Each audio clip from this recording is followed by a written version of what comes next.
Welcome everybody to one of the most amplified, one of the most charismatic, energetic wrestling podcasts out there. This is not your average wrestling podcast hosted by your boy, the Wildcat J. Troy. And I'm excited for this because a podcast to do alone is something that I've been trying to do for the past few semesters. Actually, a wrestling podcast also is what I've been trying to do as well.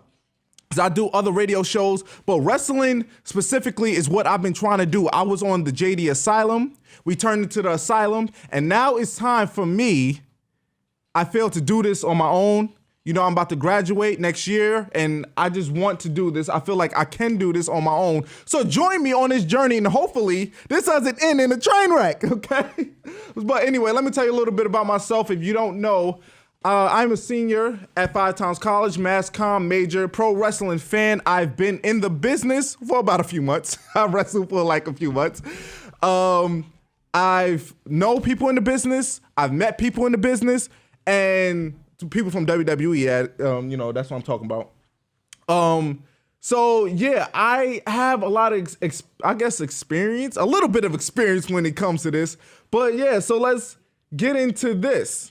So we have an exciting week in the history. We had an exciting week in WWE. We had the Elimination Chamber. We had a lot of news over the weekend, and also from the Elimination Chamber leading up to today, we got the DX. We got the release of Ty Dillinger that's coming. Elimination Chamber Fallout. So you know what? Let's just start off with the Elimination Chamber Fallout, and we'll just roll on until today. All right. So let's start out with the Elimination Chamber. It was a pretty solid pay-per-view. I really enjoyed it. It wasn't the best, but honestly, I feel like it was a great pay-per-view for the WWE's main roster in recent memory. It was a lot of great action, great matches, and both Elimination Chamber matches, I feel like they delivered, okay? I was pleased by both outcomes. Actually, by the end of the night, I was a little upset, but you know what? I wasn't that mad. I was a little upset, but I wasn't mad. I understood why WWE did it. So let's roll on from top to bottom. We're starting out with the Elimination Chamber match with the women's tag team titles to crown the first ever women's tag team champion. So we had Carmella and Naomi. We have Liv Morgan and Sarah Logan. We have the Iconics, Nia Jax and Tamina, Sonya Deville and Mandy Rose, Sasha Banks and Bayley. And what I liked about this Elimination Chamber match is that everybody who participated in there looked strong. Even the Iconics, who have been looking very silly over the past few months, ever since being called up to the main roster, they've been looking weak. But this chamber match, they showcased the women in a great way. The Iconics, yes, they got their little comedy spot in, but you know what? Everybody looks strong at the end of the day. So the match started out with both Sasha Banks and Bayley, and they was fighting Sonya Deville and Mandy Rose. And these were the two teams that started and ended the match. I like how WWE did this. This was actually surprising because a lot of people felt that it was going to come down to Sasha and Bayley versus Tamina and Nia Jax, aka the Simone Slaughterhouse. I actually like that name, but I'm not a fan of Nia Jax. But yeah, it was a great showing by all these teams. So one thing I noticed, one of the breaking stories over the weekend was the fact that Corey Graves cheated on his wife with Carmella. And a lot of people was throwing their opinions online or whatever. I'm not going to speak too much on it until I have more info on this, because this is still a developing story. It's still fairly fresh. We don't know when they started messing around or not, so I'm not going to really give my opinion on the whole thing, nor will I kick the man while he's down, because there's a lot of people jumping down Corey Graves' throat, Carmella's especially, and we don't know the real true story yet. But I noticed on commentary, Corey Graves was going extra hard because he wanted Carmella and Naomi to get eliminated. And it was just so extra, yo. I was just like, WWE, they definitely telling him to be extra towards Carmella because, they messing around. They probably still messing around now. Next, we have, going back to everybody getting their spots in. So there was a point in the match right before Tamina and Nia Jax got into the match where all the teams got to hit their spots, and they was fast and furious. Everybody was hitting their spots. It was great. It looked like a clinic in there. It was good. Everybody was laid out. And then when you realize that Nia Jax and Tamina is just waiting like sharks in that pod, I was just like, oh crap. Like for real, like this is gonna be feasting time when they come out. It was gonna be like Ryback. You know how Ryback used to be like, feed me more and just run through everybody? Yeah, it was gonna be like that. But they got in the match and they started running through everybody. I mean, they looked dominant. I really thought that they was gonna win. One of my favorite spots within this match was when the Iconics, they was hiding. You know, they had to get their little comedy spot in, but they hid in a pod. And Tamina and Nia Jax, they came over to the pod and was like, yo, come out. So they ended up opening the door open. And then next thing you know, they start beating the holy crap out of Iconics. I mean, hitting them into the pods. That was one of my favorite spots. And also, which I think is the spot of the night, the image of Nia Jax running through that pod. Now, I don't think Bayley actually dodged anything. It just looked like Nia Jax literally just ran into the thing. But you know what? Let's just believe that Bayley dodged, even though she was really like far away from Nia Jax, to be honest, in measurement. She didn't really have to dodge that much. But it was still the funniest spot, the best spot of the whole entire chamber match. And it was, I was rolling. Just the image of seeing Nia Jax just run through that pod, it was just so funny. So funny that I put it on my Instagram. It was insane. By the way, you can follow me on my Instagram, WildcatJTroy, WILDKATJAYTROY on IG. That was a lot of spelling, a lot of letters right there. But yeah, when it was all said and done, like I said in the beginning, it came down to Sasha Banks and Bayley versus Mandy Rose and Sonya Deville. The two teams that started out was the two teams that finished it off. And it looked like at one point that Mandy Rose was going to pull out the victory. They had Bayley isolated, and then they just... Mandy Rose put Sasha Banks in her finishing move, which is a dope finishing move at that, and she held it too. It looked like she was finishing off Sasha Banks, and I was just like, oh snap, they really gonna pull the trigger on Mandy Rose, because Mandy Rose is supposed to be getting this push soon. So, you know, I thought they was gonna push them on Sunday, but Sasha Banks kicks out. She gets rid of Mandy Rose, and she puts Sonya Deville in a modified bank statement, which looks crazy. It looked crazy, and it looked like it hurt like hell. And then you go, Sonya Deville taps out, and we have your new and first ever women's tag team champions, the Boston Hug Connection. Ooh, I said that wrong. The Boston Hug Connection, Sasha Banks and Bayley. These two women have been on the back burner for the... I would say from like the end of 2017 up until 2019. Like last year, it was terrible it was gotta be Sasha Banks' worst year as a WWE superstar. She was put on the back burner a lot. Like she was just taking a whole bunch of crap, man. And it's kind of interesting to see where this goes. Now, everybody knows with Sasha Banks, when she wins a title, she doesn't defend it well, okay? She doesn't defend her championships well, especially on the main roster. Actually, she has never defended a title successfully on the main roster. And that right there worries me. Are they going to pull the trigger at WrestleMania, or are they going to drop it to Tamina and Nia Jax at maybe WrestleMania? Or I'm hearing that Trish Stratus and Lita's going to fight them. But I think if anybody's going to take those straps off of Sasha and Bayley, it's going to be Tamina and Nia Jax. So we'll see where that's going. They had a little run-in on Monday Night Raw, but I'm going to get to that later. So we move on to Shane McMahon and The Miz, who was the current tag team champions of SmackDown Live at the time, versus my family, them Thug Uso, man, I'm Thug Uso, Jimmy Thug, Uso, J Thug, Uso, down since day one-ish. That is me, baby. I had to do that every time. Every time you gonna hear me talk about them Thug Uso, Jimmy Thug, Uso, J Thug, Uso, I will say it just like that, baby. So, this was a pretty solid match. Shane McMahon in there. Shane McMahon, I think he's like 49 years old. Don't quote me on that. I might be wrong with the age. But for somebody his age, that boy can fly. That boy can go, man. This was a very entertaining match.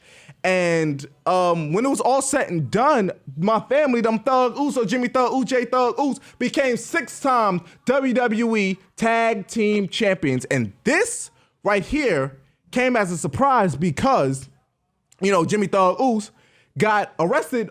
I think it was before the weekend. Yeah, it was before the weekend. He got arrested, And that's because he was intoxicated. He squared up on the cops. So a lot of people figured that, since he got arrested and everything, that WWE was not going to pull the trigger on them this weekend. But WWE did what's best for business. Okay, like they usually like to say, they did what's best for business, and they put the straps on them Thug Uso, Jimmy Thug, J Thug Us. And this is what needs to be done. Shane and Miz, I don't know if this probably going to lead to a match at WrestleMania between those two to see who's the true best in the world. But yeah, this needed to happen because Shane and Miz did not need to carry those straps into WrestleMania. Now, here's another thing. With Jimmy Thug Us and J Thug Us, who is going to challenge them? Because I doubt that they're going to fight the New Day. The Bludgeon Brothers look like they don't exist no more. Sanity is a joke. They have to call up, and I have to get to these NXT call-ups later. I'm thinking they're probably going to fight DIY, which will be a great match for them. Or if it was up to me, I'll have them fight the Street Profits, because I love the Street Profits. That boy Montez Ford and my boy, the Curse of Greatness, A. Dawkins, that would be me. But I'm thinking that they'll probably go with the DIY and Usos, because who's a real contender? We're not going to do the Bar and the Usos again. That's ran its course. And no. So we shall see when it comes to that. But the Usos, Thug Uso, Jimmy Thug Us, J Thug Us, is your new SmackDown Live Tag Team Champions. So as we move on with the Elimination Chamber, we go to another title match of the night, which is Lio Rush and Bobby Lashley, who was the Intercontinental Champion at the time, versus Club Bella, no demon, for the Intercontinental Championship. Handicap match. This right here, I was not a fan of this. This made Bobby Lashley look so weak. Bobby Lashley is supposed to be this big brute force. Now, it would be different the other way around. Hypothetically, let's just say if Lio Rush was the IC champion and Bobby Lashley was in the match just to help him out, maybe that's more believable. But Lashley is supposed to be this big old destroyer. He's supposed to be running through people. It's not like he's fighting Brock Lesnar. He's fighting little bitty Balor, okay? And I love Finn Balor. But there was no reason for this to be a handicap match. This should have been one-on-one. But also, I see why WWE did this. This was the safest way of getting the strap off of Lashley onto Finn Balor, because Lashley wasn't even the one getting pinned. Finn Balor took out both Lashley and Lio Rush during the match, threw Lio Rush in the ring, hit him with the coup de grace, and there you go. 1, 2, 3. And new Intercontinental Champion, Club Balor. And what was interesting after the match, really, it had me intrigued for a second, but on Monday Night Raw, WWE, they do this Men in Black booking where they'll do something one night and then they'll just assume that you'll forget it by the next night. So you would think that after this match, that Lashley and Lio Rush will be done. No, because Lashley spine busted Lio Rush at the conclusion of the segment. And I'm thinking, okay, is Lio Rush going to be a face? Like, who's going to be the heel? I don't think Bobby Lashley be turned face. That wouldn't make sense. So is this going to start a new rivalry between Lashley and Lio?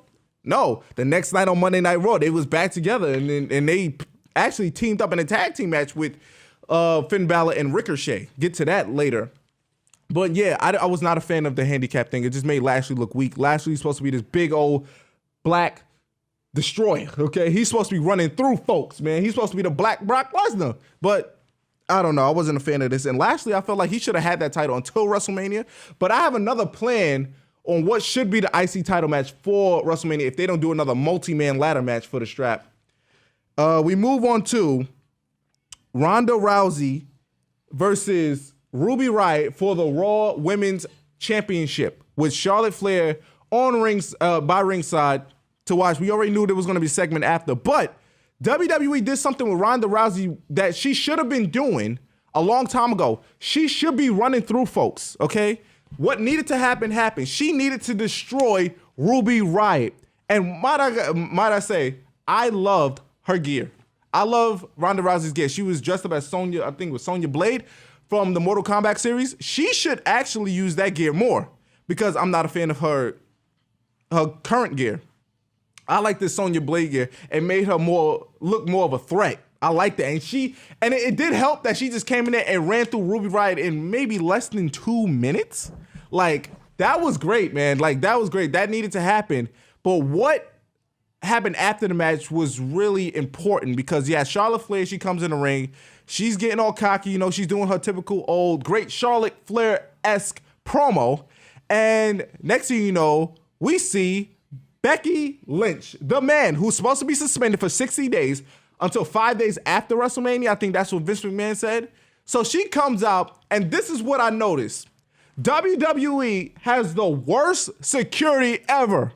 WWE has the worst security ever. If she's supposed to be suspended and banned from ringside, especially because she pulled up at a live event, she got through security then, she got through security during the pay-per-view, she's on crutches. It's not like she hopped the barricade, the guardrail, she ran from the stage. She literally on crutches, hobbling, which I'm not a fan of Becky Lynch being injured, playing this injury role, but she was hobbling on crutches and she walks right past security. She walks right past security, and it's just like, yo, bro, like, where was the lady? Where was the chick that tried to stop Gronkowski at WrestleMania? Where was that chick? Because she would have probably tried to stop Becky Lynch. I seen this brother, arms folded. He just walks right past, he just lets Becky Lynch walk right past him, and I'm just like, what the? WWE, like, you ain't gonna at least have somebody pretend to, like, hold off and, like, Ronda or Charlotte be like, yo, like, no, let her in. Like, I would at least wait for that. So she gets in the ring, right? She starts beating up Charlotte with her crutches, okay? Now she looks normal. She looks fine. She's swinging for the fences. The next thing you know, Ronda Rousey picks up a crutch. Now, we're thinking that these two are gonna pair up, but as soon as Ronda Rousey turns her back to hit Charlotte, Becky Lynch hits Ronda. She beats up both of them, and then next thing you know, when Becky Lynch is done, mind you, she splits open Ronda Rousey, which was a crazy gash that she had on the side of her head. I hope she was not concussed or anything from that. But yeah, she walks outside the ring. Now she starts limping again. Now, are you hurt or are you not hurt? Because when she started swinging for the fences, I was thinking that, okay, maybe she's not injured. What is it? Is she hurt or is she not hurt? What's going on with this? The booking of Becky Lynch's Road to WrestleMania has not been the best so far. I feel like she does not need to be hurt. Yes, they could have did the suspension angle way different. She could have been invading Raw and SmackDown every night and still come across as a threat. Like, what's going on, son? What's going on with Becky Lynch's booking? Because it's not looking good. It's not looking good. But as far as Elimination Chamber, they did get her credibility back up by the segment with her beating up both Ronda and Charlotte. That I do agree on, but everything before that, Becky hasn't been looking that good. And I love Becky Lynch. If y'all really know me, y'all know I've been pulling for Becky Lynch way before this man gimmick that she has.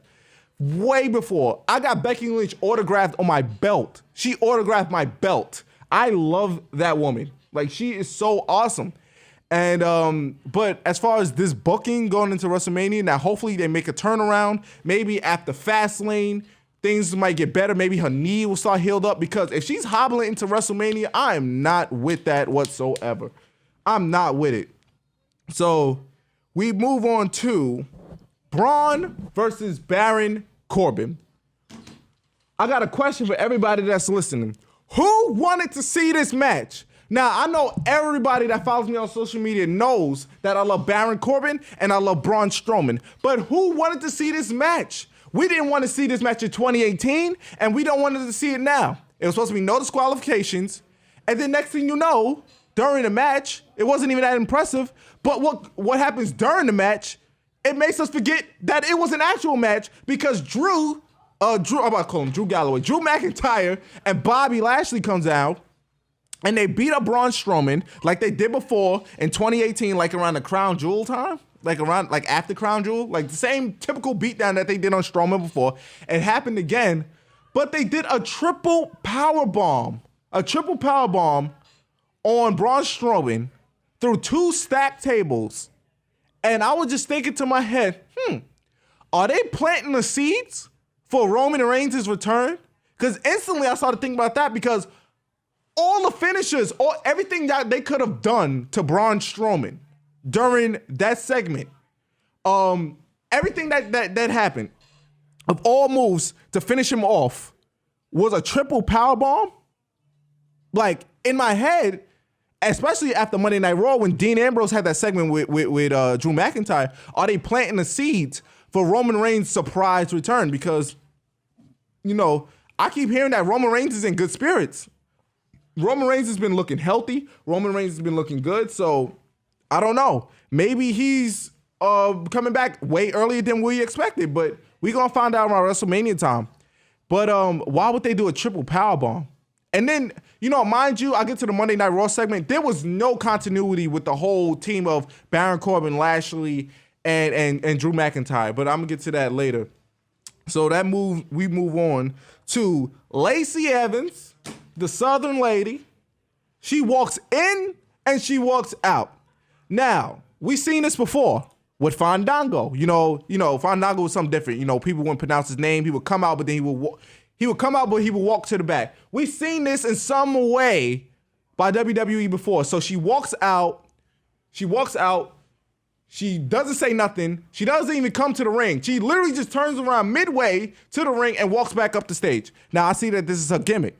This is her gimmick until she gets in the ring. My thing is like this.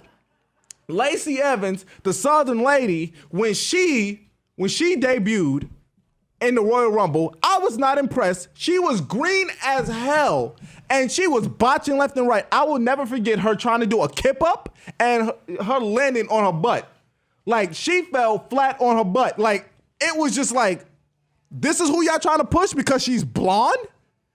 And this is what I'm hearing now. I'm hearing that Becky Lynch, Charlotte, and Lacey Evans is supposed to be the three women that's going to be pushed after Ronda Rousey is gone. This I have a problem with because you have girls like Sasha Banks. You have girls like Bayley. You have women like Ember Moon. You have people like even Carmella. But you're going to push the Southern lady because she's blonde? I know they're trying to switch it up with Becky because her hair is orange, but Vince loves the blondes. He's pushing Mandy Rose as well. And he loves Alexa Bliss. Alexa Bliss got so much love last year, and even the year before that. She was actually like half of a GM for like a hot second.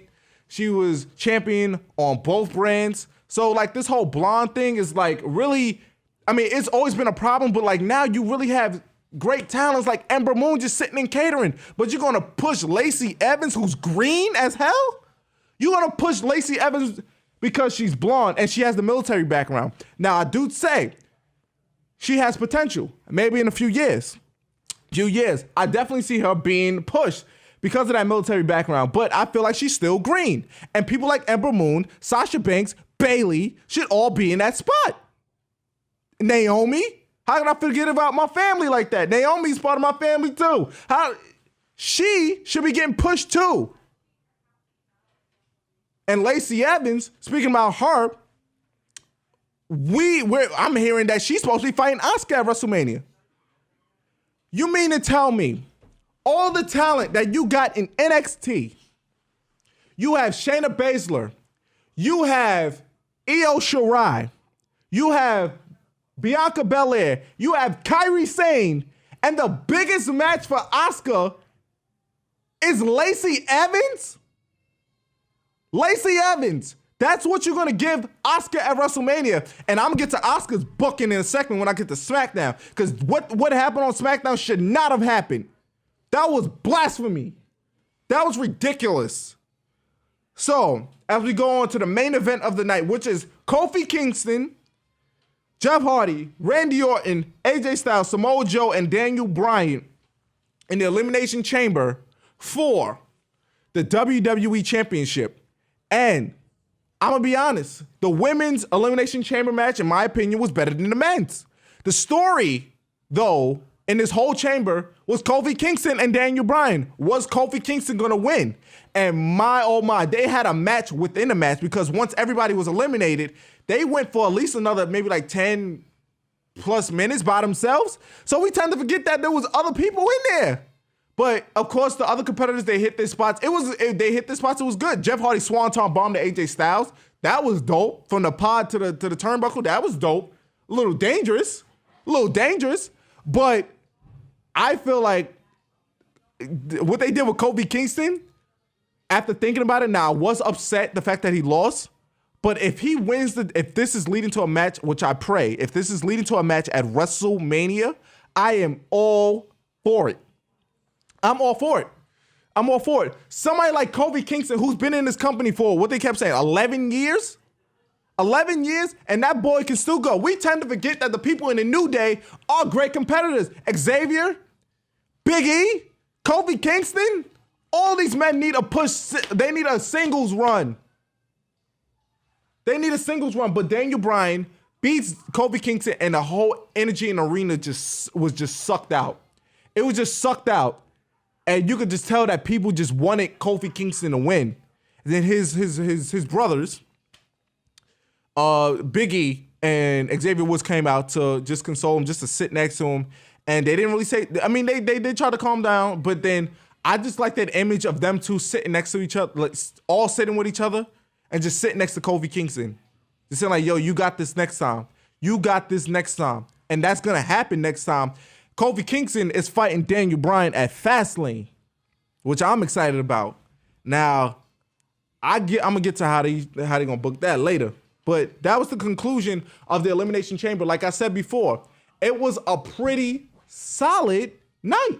Pretty solid night of action.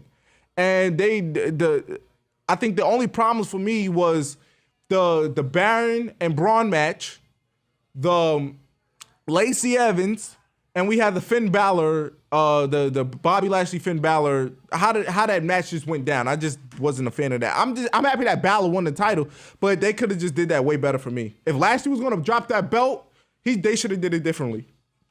So we move on to the fallout of the Elimination Chamber. So we start out Monday Night Raw with Triple H in the ring, and he announces that 4 NXT competitors will be competing on Monday Night Raw, and it was going to be Ricochet, DIY, and Aleister Black.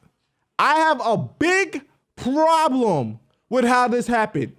If I had to pick one of those 4 guys to get called up, if you had to call somebody up, it was going to be Ricochet for me, because Finn Balor should have his rematch with Bobby Lashley. I feel like Finn should win, and then I feel like we need to get one-on-one, no triple threat, no fatal 4-way, no ladder match, no nothing, no over-the-top rope.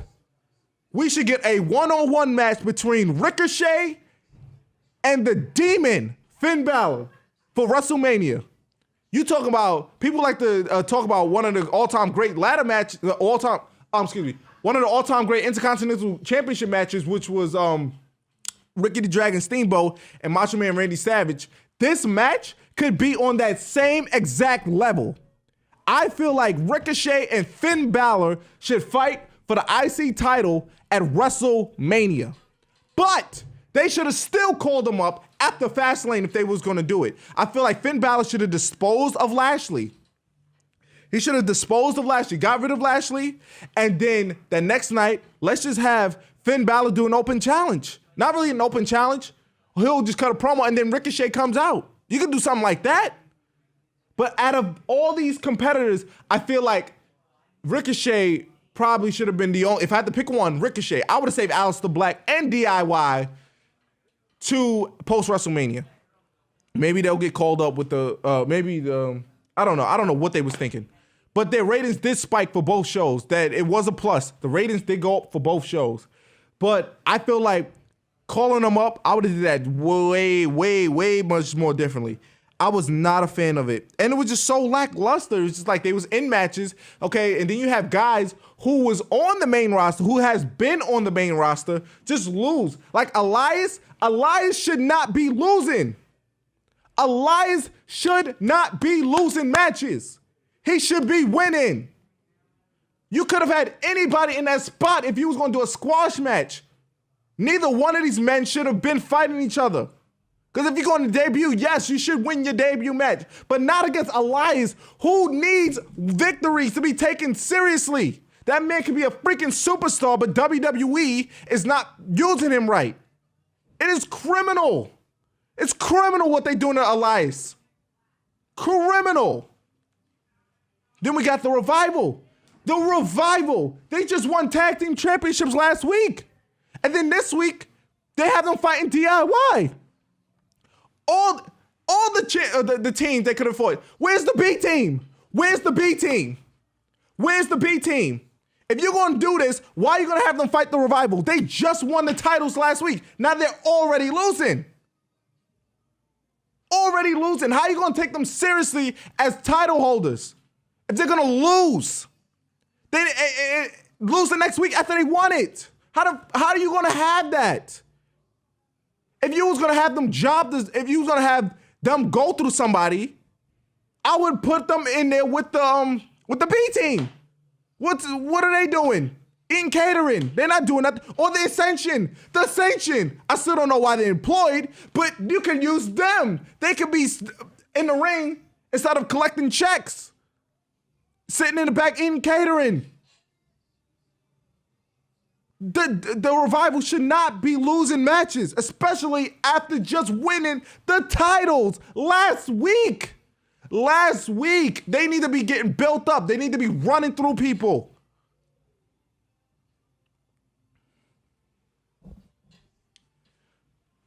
Whew. I gotta breathe because that was just blatantly ridiculous. So I spoke about Finn Balor. He sort of interrupted Paul Heyman. So let me talk about Paul Heyman. So before Finn Balor had his segment, Paul Heyman came out, right?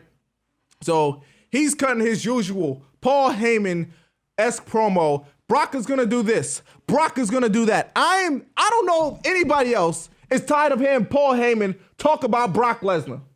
I am tired of hearing about what Brock is gonna do. I don't care what Brock is gonna do, okay? I don't care. Brock Lesnar should not be the champion anyway. I am praying that Seth Rollins wins this championship. So these two can go away. And I love Paul Heyman to death. I love that man. That guy can he can sell anything. But the fact that this man has been cutting the same promo for the past 5 to 6 years straight, I'm tired of it. I am tired of this promo. The same thing. I don't care who. It's just, all it is a different opponent. But he's saying the same stuff. We all know Paul can talk. Paul can talk. Yeah, we know that. But I am tired of hearing the same promo. But what saved this is that they had a recorded mini documentary of Brock Lesnar. That's something to switch things up because I'm tired of seeing him. I'm tired of seeing Brock Lesnar hop around and collect checks by not doing nothing. And you have Paul Heyman over here spitting the same BS promo that he's been spitting for the past 5-6 years straight. I'm fed up with that. The best part about, yes, Finn Balor interrupted. Finn Balor interrupted. Thank God, Finn Balor. Thank God for Finn Balor.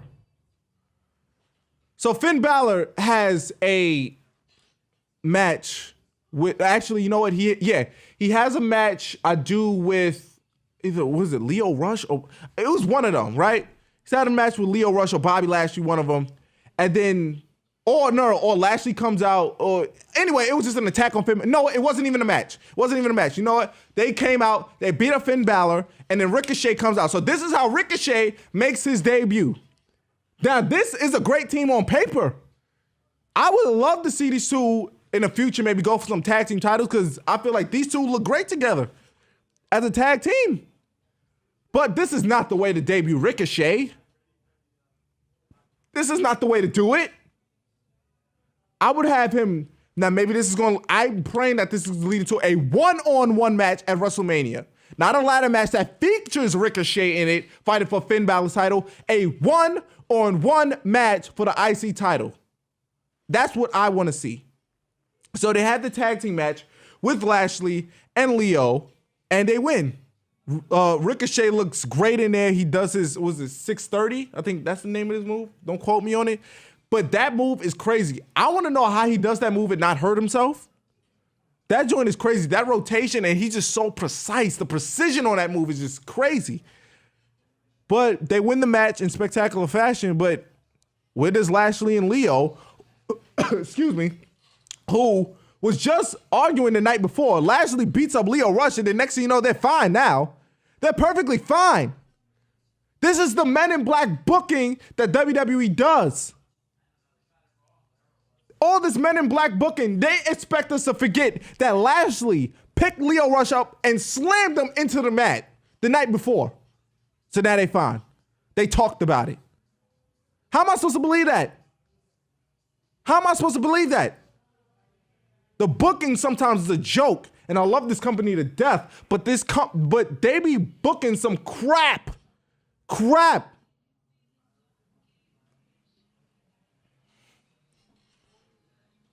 Let's just go back to more Men in Black booking. Let's go back further early in the night. We had Braun Strowman taking on Baron Corbin again. And who wanted to see this match the second time in a row? I didn't want to see this match the first night in a row. I didn't want to see it. We get a rematch, and this time it's a tables match. Woohoo! A tables match. I'm supposed to get excited. No, I love both these guys, but they should not be going together. So Braun Strowman beats up Baron Corbin, and then there was no Drew, there was no Bobby Lashley. So where's the alliance? What happened to the alliance that they formed at the Elimination Chamber? Where is it? Where is it? There was no continuity of that stable. They should be planting seeds. Hell, if Braun Strowman won the match, where's Drew? Where's Bobby? Till he take him out after the match. There's no continuity. There's no continuity. This Men in Black booking is what's killing this company.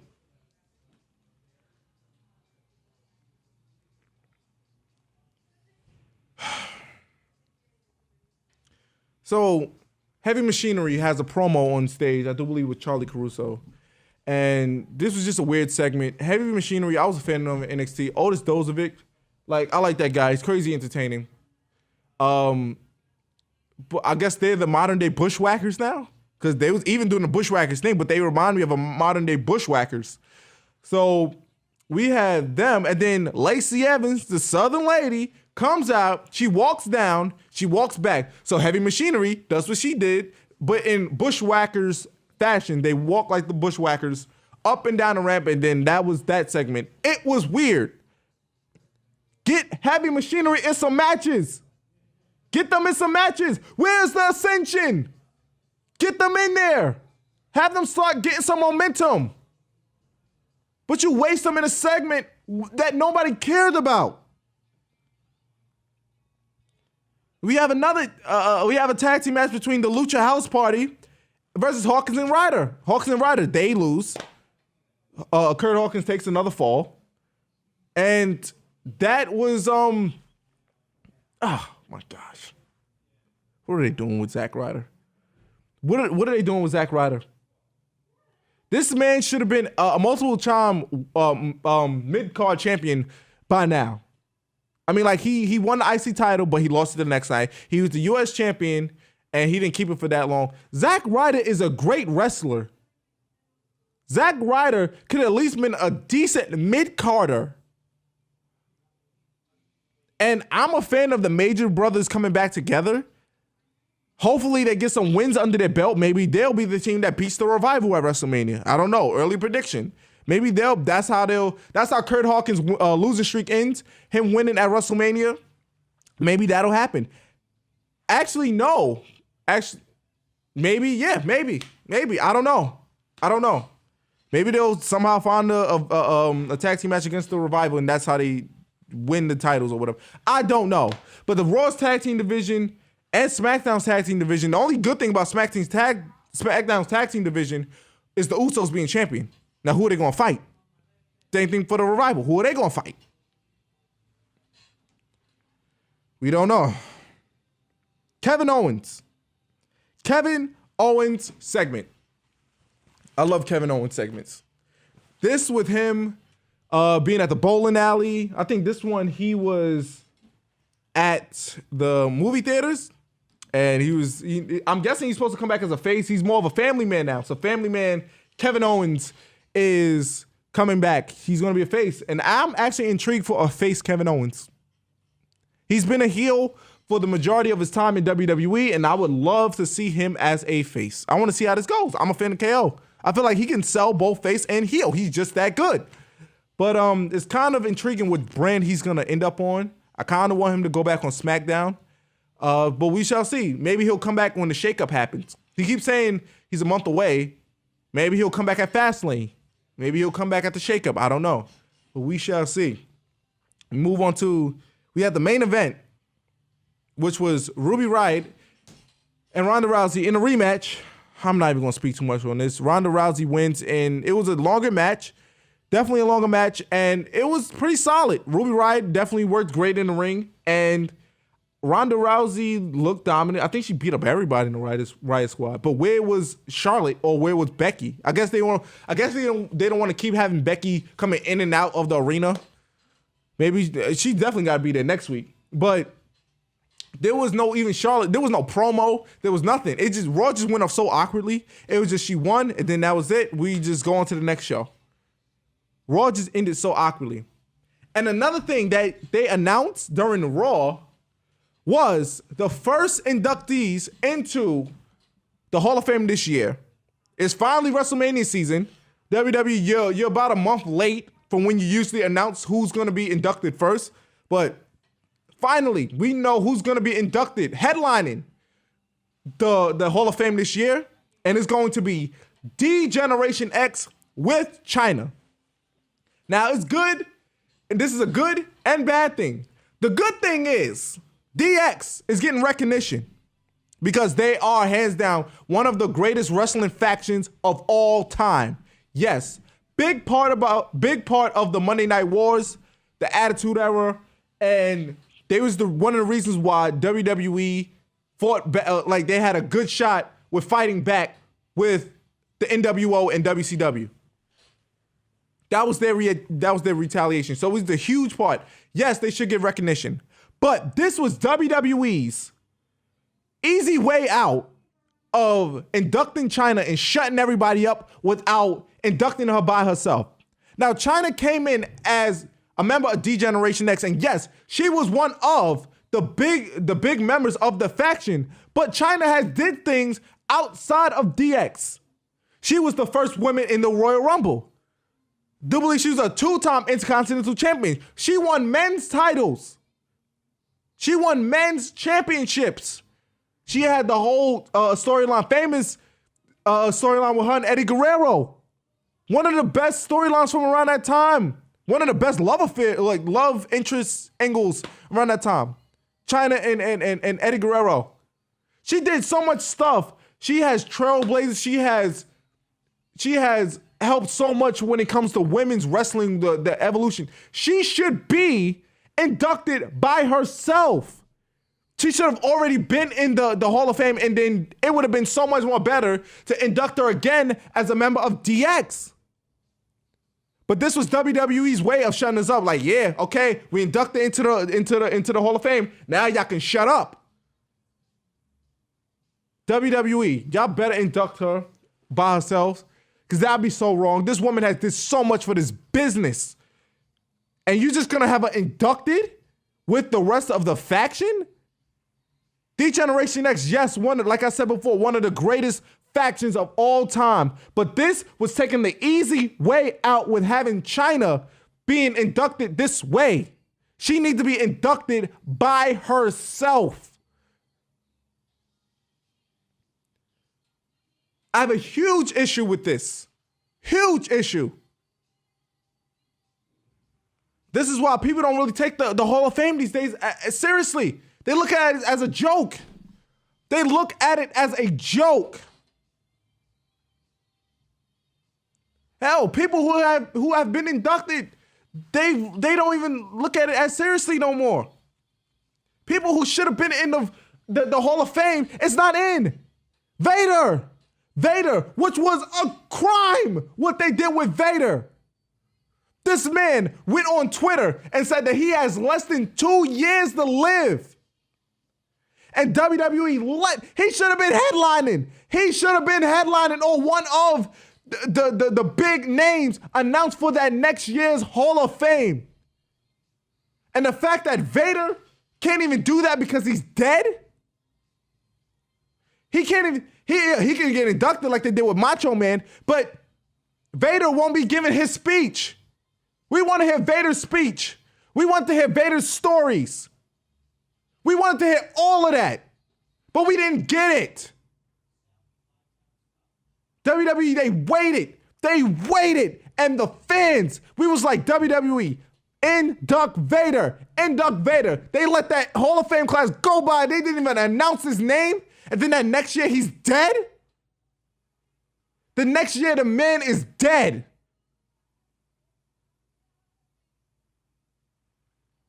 The WWE is probably going to induct Vader this year or the next year, but it won't be the same because the man won't be there to give his speech.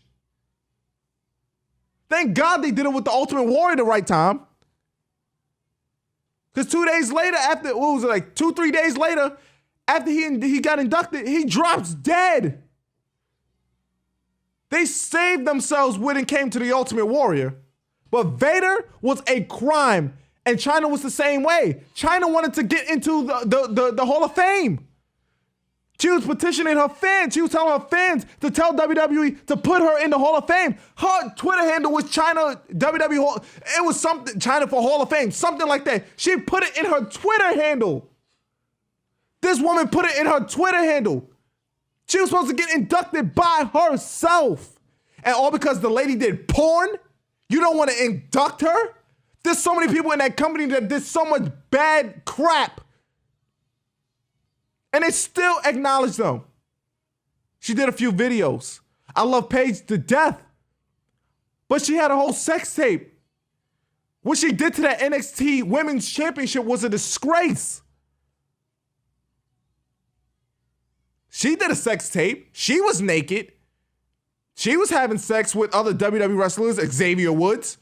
And now they're acknowledging her. Now, maybe because of this whole movie that came out, which I got to see. But there's no shade to Paige. I love Paige. And thank God that the sex tapes did not hinder her career as far as like WWE using her. But they can't do that for one and not the other. Candice Michelle, she did porn before she got to WWE. Mickie James did porn.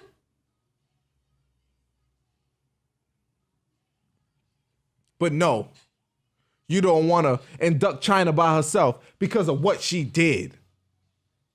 That's a disgrace. You should be embarrassed. Put this woman into the Hall of Fame by herself. I'm glad that she's getting some form of recognition, but this is not the way that it should be done. Absolutely not. Absolutely unacceptable, WWE. Unacceptable.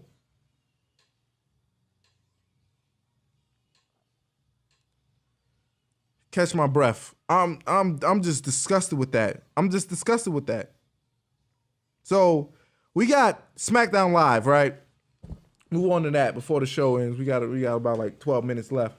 So the NXT call-ups, they was on SmackDown. So Ricochet took on Eric Young. He beats Eric Young. And Sanity is a joke. I love Sanity in NXT. Sanity was something different, something fresh. And just like Elias and the Revival, Eric Young should not be losing like this with Aiden English. If you was going to call these people up to have these matches, okay, fine. This is still the wrong way to call these people up, but okay, they're on the main roster now. Okay, so who are they going to fight? They should not be fighting people who needs wins themselves. So Ricochet beats Eric Young in decent fashion. Well, in decent fashion. I mean, it was a pretty solid match, I guess. And, oh, my gosh. This one pissed me off. Right here. Aleister Black, okay, he's called up. Mind you, he beat up Elias on Monday Night Raw. Just like Elias, he beats up Andrade Cien Almas on SmackDown. Never forget that these two had an NXT championship match. That's when Aleister Black became champion. They had a competitive match. And this one, he just beats him. Easy. There's that Men in Black booking. They just expect us to forget it. expect us to remember that these two had a competitive match in NXT. Andrade Cien Almas, who needs momentum. He had those great matches with Rey Mysterio, and I hope he's the next United States champion. Hopefully, get some momentum behind him. But he needs wins.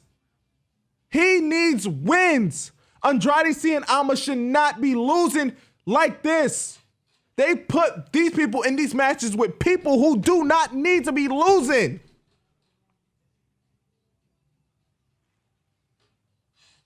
Oh my gosh, man. This is just ridiculous, man. The more I think about this, the more I get angry. These people should not be losing the bar. Why? DIY, they take on the bar. They beat the bar. And mind you, it's time for the bar to split up. They ran its course. I loved it. They carried championships. They put on great matches. They ended the New Day's streak as champions. But yes, it is time for them to break up. I want Sheamus by himself, and I want Cesaro by himself. Sheamus and Cesaro need to be fighting for singles championships now. They need to be in that U.S. title picture, that IC title. Hopefully when this shakeup happens, Sheamus will go to Raw and Cesaro will stay on SmackDown. That would be one of the best things ever. Because can you imagine if you see a match between somebody like Ricochet and Cesaro one-on-one for like a title? Come on, man. They need to be by themselves now. But in this match, okay, we had this tag team match. These two should not be losing, but they lose to DIY. Yes, DIY needs to establish themselves as key people, but they should not be beating up people who need wins themselves.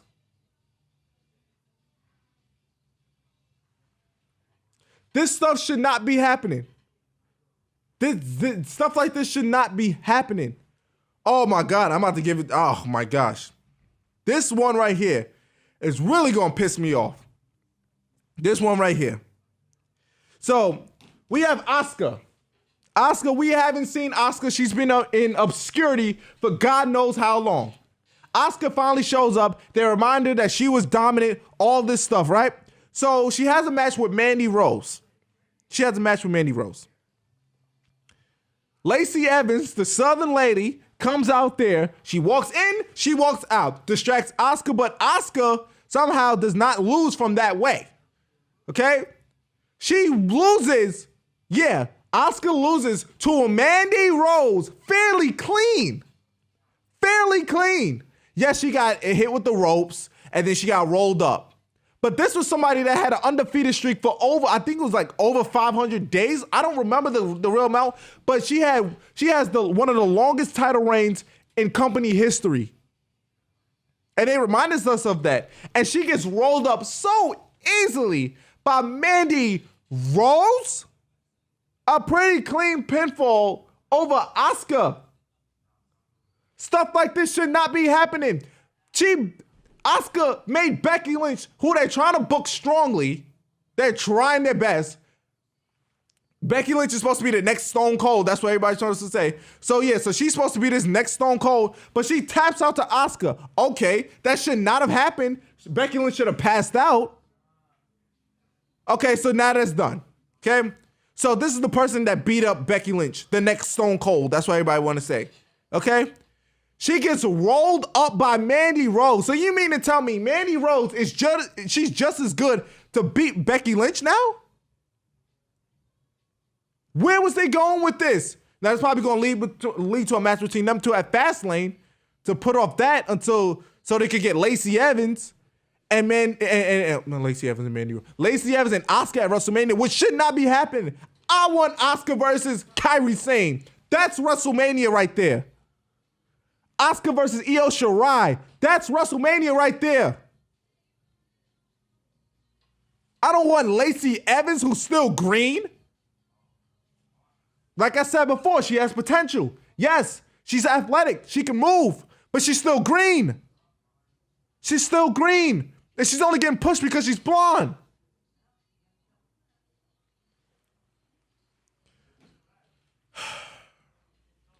Stuff like this, man. I swear, stuff like this. They better get it together with this booking. They better get Asuka. They better get Asuka back on track. All these people that shouldn't have lost this week, they need to get these people back on track heading into WrestleMania, because like a lot of people have said on my social media, I'm going to repeat what they said. This does not feel like WrestleMania season. This does not feel like WrestleMania season. They delayed the Hall of Fame announcements. It does not. The matches, everything. It just doesn't feel like WrestleMania. They need to get this booking together. After Fastlane, this company has no excuses. AEW is right here. That next month when Double or Nothing hits, everybody's going to be watching AEW. Double or Nothing's already sold out, so they've already proved that they can sell out. They're right there, and WWE's pretending like there's not another company right there that's just waiting for them to slip up and take their talent. Like Ty Dillinger, who said, no, I'm ready to leave. He asked for his release, and I don't blame the man. This man was over like hell, and they did nothing with Ty Dillinger. Nothing. Absolutely nothing. Ty Dillinger better to get signed to AEW.